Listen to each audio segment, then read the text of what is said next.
जय जगन्नाथ नमस्कार। आपण मान जदि टीचर्स ओडिया चैनल को सब्सक्राइब करना तबे निश्चय सब्सक्राइब करंतु। हेलो फ्रेंड्स, आइए इस वीडियो में डिस्कस करते हैं कैजुअल लीव रजिस्टर कैसे आप स्कूल में मेंटेन करोगे या कोई गवर्नमेंट इंस्टीट्यूशन हो या ऑर्गेनाइजेशन हो तो कैजुअल लीव यानी सीएल रजिस्टर आप कैसे मेंटेन करोगे।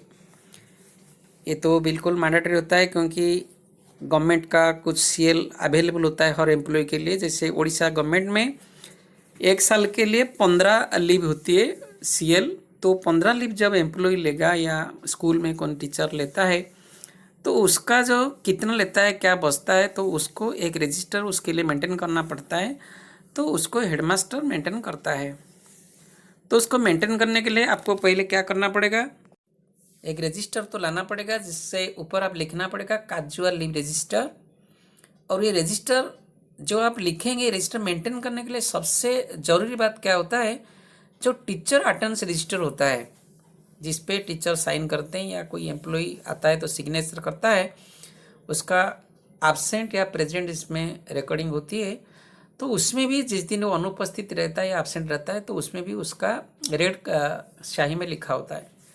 तो एज हेडमास्टर आज हेड ऑफ द इंस्टीट्यूशन क्या होता है, आखिर के दिन में अगर उसको क्लर्क भी मेंटेन करता है तो क्या करता है ना, जब महीना ख़त्म हो जाता है तो दूसरे महीने का 1 या 2 तारीख को दिखता है उस महीने में पिछले महीने में कितना सीएल उसने ले रखा है, उस एम्प्लॉय ने ले रखा है या वो कंसर्न टीचर ने ले रखा है। तो वहीं पे नीचे क्या करना पड़ता है, हर पेज यानी हर महीने का आखिर में जो अटेंडेंस रजिस्टर होता है उसके पेज का आखिर में वहाँ लिखना पड़ता है total number of CL availed by the concern employ.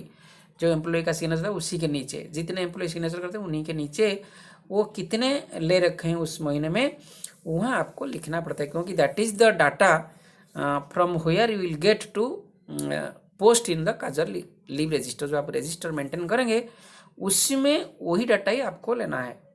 तो वो हो गया सबसे मेन बात, यानी जो अटेंडेंस टीचर अटेंडेंस रजिस्टर या एम्प्लॉय अटेंडेंस रजिस्टर उसमें आपको बिल्कुल सही से मेंटेन करना पड़ेगा कितना सीएल वो उस महीने में ले रखा है। तो उसके बाद क्या है, कैजुअल रजिस्टर आप कैसे मेंटेन करोगे। देखिए जैसे कैजुअल रजिस्टर आप लिख दिए और वहाँ पहले पेज में आप लिखना पड़ेगा I certify that register contents total number 140 pages और वट एवर में भी पेजेस और signature of HM and CL. A seal आपको सील लगाना पड़ेगा तभी ये सर्टिफाइड होगी। ये मैंडेटरी, ये बिल्कुल ज़रूरी है, नहीं तो ऑथेंटिकेशन नहीं हो पाएगा, इसको ऑफिशियली एक्सेप्ट नहीं किया जाएगा।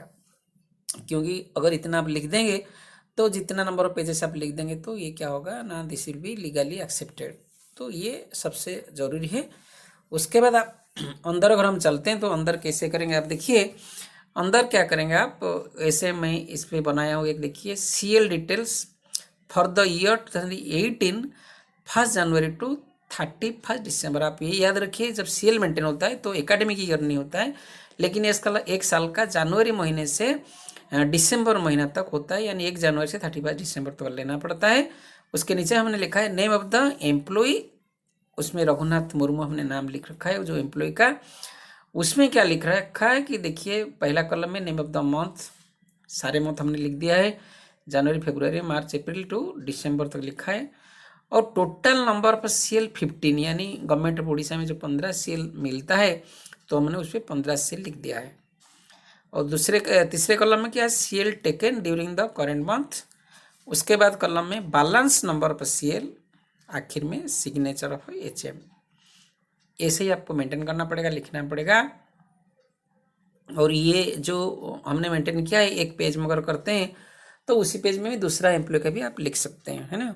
जैसे यहाँ पे हमने रघुनाथ मुर्मू का एम्प्लॉय का ले रखे हैं या टीचर का ले रखे हैं, तो यहाँ हमने जो लिखा है आप देखिए जनवरी के महीने में उनका कितना है 15, जो हमने जो 12 महीना लिखा है तो 12 महीने के बाद हमने जो लिखा है क्या है, teacher total number of CL 15 कौन सा महीने में ना, जनवरी महीने में उनका बैलेंस है, यानी जो 15 है साल में वो जनवरी महीने में क्या है 15 हमने लिखा है पहले, ठीक है। उसके बाद उस महीने में उसने कितने ले रखे, वो टीचर ने कितने ले रखे हैं, तो ये कहाँ से मिलेगा आपको ना, जो अटेंडेंस टीचर्स अटेंडेंस रजिस्टर या एम्प्लॉय अटेंडेंस रजिस्टर उसमें से आपको मिलेगा वो कितना लिया हुआ है छुट्टी या सीएल ले रखा है। तो हमने जनवरी के महीने में 2 लिखा है, तो आखिर में बचा कितना 13। अभी देखिए 15, उसमें से फिर 2 उन्होंने ले गए, बचा उसका 13। ये 13 जो होगा उसी सीधा सिग्नेचर पे HM is very much essential. जब तक आप सिग्नेचर HM का नहीं करेंगे तो वो भी ऑथेंटिकेशन नहीं माना जाएगा, वरना कोई अपने आप लिख सकता है। तो ये जो 13 बच गया जनवरी के महीने में, तो वो क्या होगा फरवरी महीने को कैरी फॉरवर्ड होके आ जाएगा फिर टोटल नंबर पर CL is available with that employee. तो हमने फरवरी में 13 लिखा, फिर CL कितना ले रखा है उस महीने में 1 ले रखा है, तो बैलेंस कितना बच गया 12। ठीक है ना। फिर उसी आपको सिग्नेचर करना पड़ेगा एज हेडमास्टर। फिर 12 उसके दूसरे महीने मार्च 1 तारीख को क्या होगा फिर कैरी फॉरवर्ड हो जाएगा। वैसे ही वो कितना लेगा वैसे ही हम सारा इसको डिटेल्स बनाएंगे, ताकि पता चल जाएगा जब दिसंबर महीना हो जाएगा। अब देखिए उन्होंने क्या किया है ना, अप्रैल में तो 11 लिया है और 2 CL और 9 बचा है, लेकिन मंथ ऑफ मई जून जुलाई उन्होंने कुछ नहीं ले रखा है CL, और उनका वैसे ही 9 को 9 बचा है। लेकिन अगस्त महीने में उन्होंने 2 ले रखा है, 7 सितंबर में 2, अक्टूबर में 1 और नवंबर में 3 ले रखा है। लेकिन दिसंबर में उन्होंने कुछ नहीं लिया, उनका 1 बैलेंस बच जाता है CL। कोई बात नहीं, CL अगर बैलेंस 1 बच गया, लेकिन उनका 1 CL उनका बचा है 15 से, और वो 15 CL वो टीचर या वो एम्प्लॉई वो ले गए हैं, यानी उनका बैलेंस है कि अगर कोई अथॉरिटी आता है आपका ऑफिस में स्कूल में, वो देखता है तो यहीं से उसको पता चल जाएगा वो कंसर्न टीचर का कितना बैलेंस CL अभी है। वैसे ही उसी पेज में आप CL डिटेल्स सब उसी साल का है, हमने दूसरा टीचर का ले रखे हैं, दूसरा एम्प्लॉय का ले रखे हैं, दैट इज समरेश पाल। आप देख रहे हैं समरेश पाल, उनका भी वैसे 15, और वो जो जिस महीने में जो ले रखा है ये कहाँ से हम कलेक्शन करेंगे ना, टीचर अटेंडेंस रजिस्टर से हम डिटेल्स कलेक्शन करेंगे। तो दिस इज़ वेरी इजी, इसमें कोई दिक्कत वाली बात ही नहीं, you can maintain it very easily. लेकिन सबसे ज़रूरी बात है जो ये आपको याद रखना है, ये 1 जनवरी से 31 दिसंबर तक होता है, ना कि एकेडमिक ईयर होता है।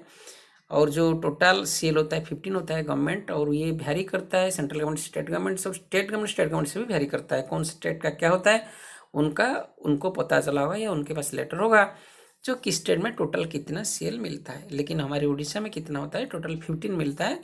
तो 15 को आप कैसे यूटिलाइज करेंगे, you have to see that. और एक बात मैं कह रखता हूँ, जो आप CL लेते हैं continuously you can take maximum 3 CLs। अगर लगातार आप CL लेना है तो 3 दिन ले सकते हैं, उसके बाद आप ज़्यादा नहीं ले सकते हैं। अगर ज़्यादा ले गए तो आपका ये हो जाएगा या मेडिकल लीव हो जाएगा, तो आप 3 से ज़्यादा नहीं ले सकते हैं। ठीक है, मैक्सिमम 3। और जब 3 लेंगे तो आपको एप्लीकेशन देना पड़ेगा, तो 3 आप ले सकते हैं कंटिन्यूअली, 3 CL आप ले सकते हैं।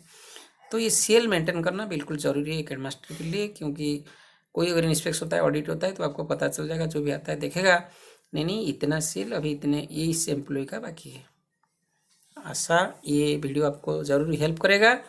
जो बंधु व जो हेडमास्टर लोग बनाते हैं CL रजिस्टर, तो इसी हिसाब से अगर आप बनाएंगे तो कोई प्रॉब्लम नहीं आएगी। लेकिन सबसे बहुत ज़रूरी बात है कि आप टीचर अटेंडेंस रजिस्टर को बिल्कुल सही से बनाइए, और हर महीने के आखिर में कितना CL वो टीचर ने ले रखा है उसका बिल्कुल सही से नोट कीजिए, और उसको इस पे पोस्ट कीजिए, यानी इसी जो आपने CL रजिस्टर बनाया है उसमें आपको चढ़ाना पड़ेगा। ठीक है, थैंक यू।